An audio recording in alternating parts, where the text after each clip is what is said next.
fans din ang umaasa na magkakatuluyan ang pag-iibigan ng pinakasikat na love team ngayon, ang Katniel. Gusto ko na itigil to kasi nagiging totoo na. Totoong ano? Totoong nagugustuhan na kita.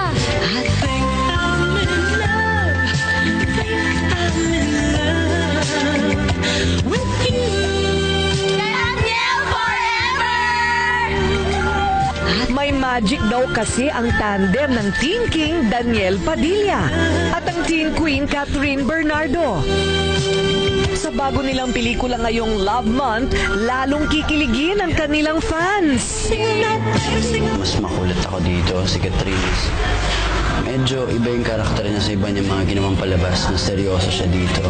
Alam nyo ba, halos isang buwan sina Daniel at Catherine sa shooting sa Tarlac. O kinikilig kayo, no? Ginagawa ko yung mga ikasasaya. Siyempre, pasayahin niya siya, oo. Kulitan at alam naman natin mga lalaki kung ano yung gusto ng mga babae. At yun ang papakita ang bigyan mong oras na at kukulitin ko lang ako kulitin. Minsan gumagana, minsan lalo siya nababad trip, pero okay lang. Like the other girls, yun lang naman yung iniintay namin. Gusto namin ma-feel na totoo yung pinapakita mo. Yun lang. So, Bulong-bulungan na naman sa showbiz na ang love team nila ay for real. Totohanan sa tunay na buhay. Ayun, love, yan ang nagpapasaya sa journey ng buhay natin. Ibig sabihin, paano magiging masaya ang journey ng buhay mo kung wala ka namang ka-partner para i-share ang kasiyahan?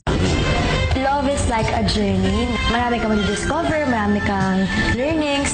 Kaya habang tumatanda ka, habang tumatagal, mas naintindihan mo na, okay, ganun pala yung love.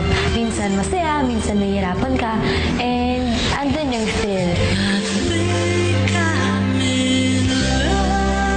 Sumama ka.